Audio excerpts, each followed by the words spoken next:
नमस्कार दोस्तों, स्वागत है आपका स्टडी आईक्यू में। आज हम लोग एक बहुत ही दिलचस्प ज्योग्राफी के कॉन्सेप्ट के बारे में बात करने वाले हैं। आप यहां पे खबर देख सकते हो कि gulf stream is slowing to a tipping point and probably could disappear. Although could disappear थोड़ा सा स्ट्रॉन्ग स्टेटमेंट होगा, बट नॉनदलेस गल्फ स्ट्रीम जो एक ओशन करंट है वो स्लो हो रहा है, यानी कि उसकी स्पीड स्लो हो रही है।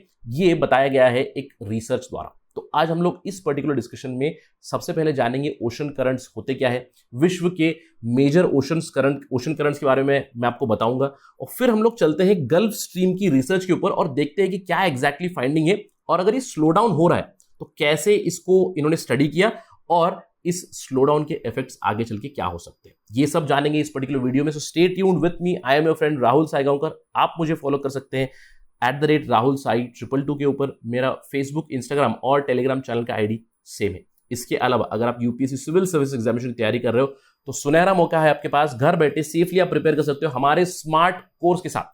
Curated content is available, current affairs, prelims, mains, everything is included. Just visit the details that are given here. चलिए शुरू करते हैं, बात करते हैं गल्फ स्ट्रीम के ऊपर। आप खबर देख सकते हो कि वीकनिंग गल्फ स्ट्रीम में इवेंचुअली इंपैक्ट और डिस्टर्ब द वर्ल्ड वेदर। इसके ऊपर हम लोग अंत में बात करेंगे क्या इंपैक्ट होगा, लेकिन सबसे पहले जानते हैं कि ये ओशन करंट क्या होता है। देखिए, ओशन करंट क्या है? एक कंटिन्यूअस डायरेक्टेड मूवमेंट है ओशन वाटर का। अब कितना वाटर मूव करता है? देखिए, गल्फ स्ट्रीम की अगर बात करें, आप जानते हैं अमेजन रिवर के वाटर्स को आप मल्टीप्लाई कीजिएगा 100 times, you will approximately get the amount of water moving in the gulf stream. So these are huge movement of waters because of certain forces. अब ये क्यों मूव होता है? देखिए, मूव होता है विंड्स की वजह से, जो प्रेशर डिफरेंस की वजह से विंड्स होते हैं, they are one of the forces. Coriolis force जो है, because of the Coriolis effect, because of rotation of earth, that is also one of the forces. Waves, breaking waves is also one of the forces that moves these ocean currents. And another important factor is the temperature difference and salinity. हम जानते हैं कि warm currents जो है वो surface पे move होते हैं और कोल्ड करंट्स जो है अंडर सरफेस, यानी कि सरफेस के नीचे मूव होते हैं। तो इसीलिए ओशन करंट्स इवेंचुअली करते क्या है? Ocean currents are very very important for sustainability of earth. अब वो कैसे? अर्थ के हीट बजट को मेंटेन कराने में ओशन करंट्स का एक बहुत बड़ा रोल है। Ocean currents they play a role of global conveyor belt, यानी कि इक्वेटर के रीजन पे हम जानते हैं कि बहुत ज्यादा हीट है, उस हीट को वो लेकर जाते हैं धीरे धीरे पोल्स की तरफ, और पोल्स की तरफ का जो कोल्ड टेम्परेचर या फिर हीट है ट्रांसफर कराने में मदद करते हैं। तो चलिए जानते हैं ये ओशन करंट्स विश्व में किस तरह घूमते हैं, क्या है उसकी डायरेक्शन। यहां पे इस मैप में मैंने आपको बताया कि मेजर ओशन करंट्स क्या है, और हमारा डिस्कशन होने वाला है अबाउट दिस गल्फ स्ट्रीम। आप देख सकते हो कि इन जनरल अगर हम लोग बात करें वार्म करंट्स की, वार्म करंट यहां पे रेड में आपको दर्शाए गए। Warm currents move in these directions, यानी कि इक्वेटर से नदर्न पोल की तरफ और इक्वेटर से सदर्न पोल की तरफ, right? In the northern hemisphere they move towards north pole, in the southern hemisphere towards the southern pole. और कोल्ड करंट की जब आप बात करें, कोल्ड करंट इज रिवर्स, यानी कि नदर्न पोल से इक्वेटर की तरफ पानी लेके आता है ठंडा पानी, और सदर्न पोल से इक्वेटर की तरफ लेके आते हैं ठंडा पानी। और इन जनरल अगर हम लोग बात करें यहां पे गल्फ स्ट्रीम की, देखिए नॉर्थ इक्वेटोरियल करंट जो है, जो यहां पे इस तरफ मूव हो रहा है towards the South American coast, वहां से it feeds the gulf Stream. अब Gulf Stream first it moves to the north eastern coast of USA and then it later on feeds the North Atlantic drift, which is again a warm current which is responsible for giving heat to European region, right? तो ये यहाँ पूरा आपको जो setup दिया हुआ है, this is setup of major ocean currents, and from geography point of view आपको इन चीजों पे ध्यान देना है, इन चीजों को थोड़ा सा याद रखना है, राइट? अब इसके अंदर अगर हम देखें कि नदर्न हेमिस्फीयर में जो ओशन करंट का सर्कुलेशन होता है वो आप देख सकते हो कि क्लॉकवाइज सर्कुलेशन हो रहा है, और इन the southern hemisphere it is counter clockwise. और आपको एक और चीज पे ध्यान देना है, जो यहां पे मैंने मेजर आपको करंट्स बताए हैं, इसके अलावा बहुत सारे छोटे छोटे करंट्स हैं, उनके ऊपर भी थोड़ा सा ध्यान दीजिएगा, स्पेशली अगर करंट अफेयर्स के पार्ट एंड पार्सल है, जैसे कि इर्मिंजर करंट हो गया, एंटिलीज करंट हो गया, आपको केप हॉर्न करंट हो गया, ये कहां पे आते हैं, इन सब का लोकेशन आपको थोड़ा सा जानना जरूरी हो जाता है, right? So it's a very very important topic from prelims point of view, do know about these ocean currents. अब चलिए देखते हैं ये क्या करते हैं ओशन करंट। मैंने आपको बताया कि ये ग्रेट ओशनिक कन्वेयर बेल्ट बनाते हैं, यानी कि जो हीट इक्वेटोरियल रीजन में है, वार्म वाटर्स सरफेस पे वो लेकर जाते हैं टुवर्ड्स दी पोल्स, राइट, ये पोल्स की तरफ लेके आते हैं और पोल्स से कोल्ड वाटर वो लेकर आते हैं towards equator. So it creates a huge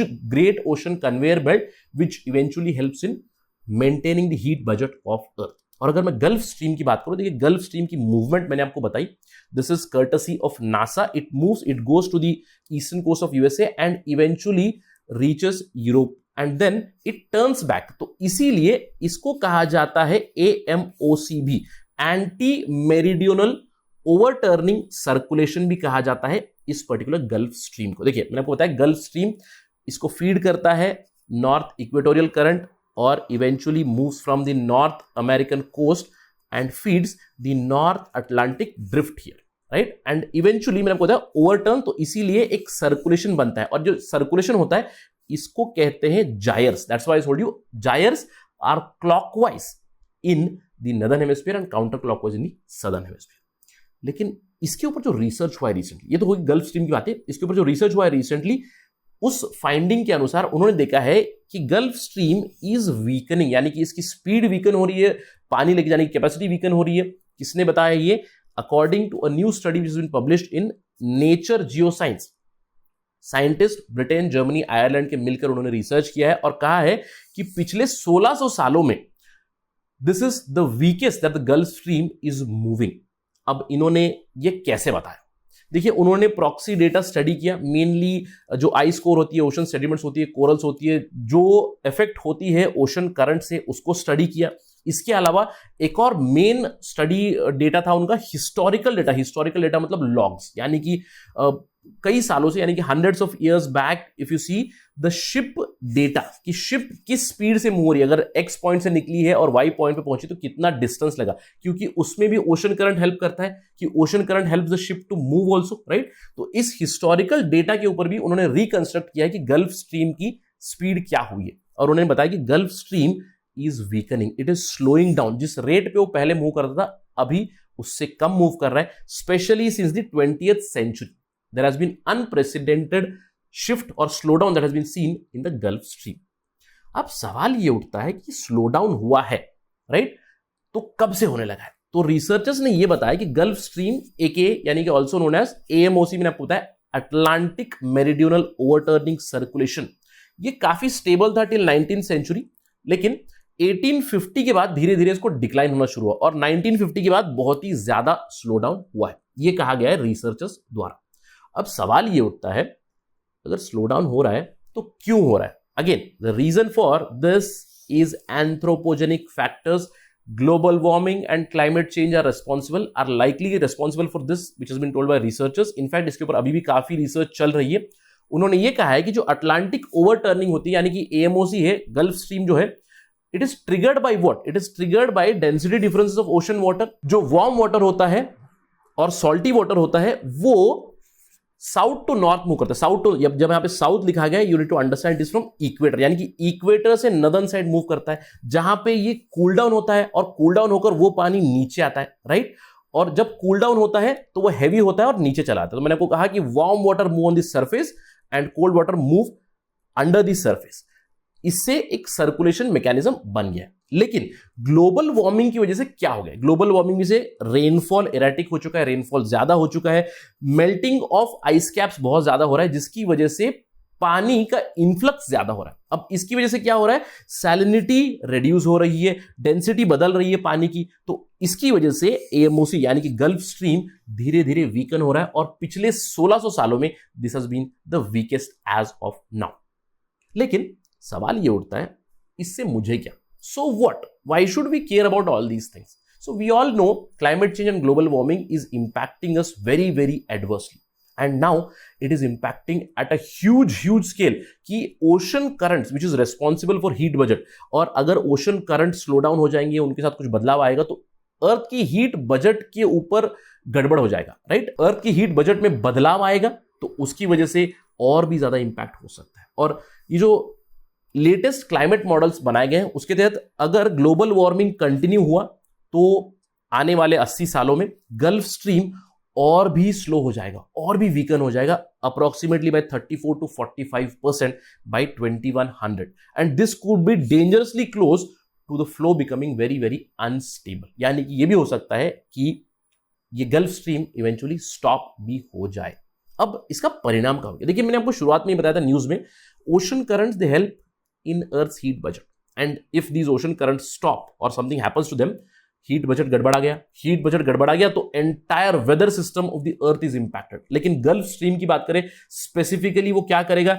C level rise करा देगा on the east coast of USA, क्योंकि मैंने आपको बताया था कि gulf stream it moves towards the east coast of USA and then turns upward.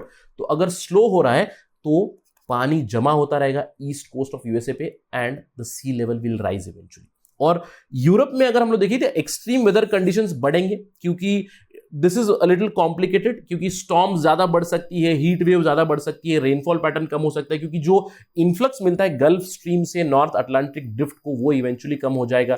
उसकी वजह से जो नॉर्थ अटलांटिक ड्रिफ्ट जिस तरह से इंपैक्ट करेगा यूरोपियन साइड पे, वो भी एडवर्सली इंपैक्ट जरूर करेगा। अब इन सब का अल्टीमेट परिणाम मैंने आपको बताया कि वर्ल्ड वेदर पैटर्न ही बदल सकता है। तो this is going to be catastrophic going into future, although इसके ऊपर और भी ज्यादा स्टडी चल रही है। तो अगर कोई अपडेट आएगी तो we will bring it to you as soon as possible on study IQ। लेकिन इस पूरे डिस्कशन का फिर से निष्कर्ष क्या निकलता है? Plain and simple, in a nutshell, what do we need to do? We need to fight against this climate change and global warming. We need to reduce the greenhouse gases, ताकि जो बड़े impacts हो रहे हैं वो रुक जाए, ताकि Earth again is normalized. That's it right now from my side on this part of discussion. Thank you for watching. Jai Hind.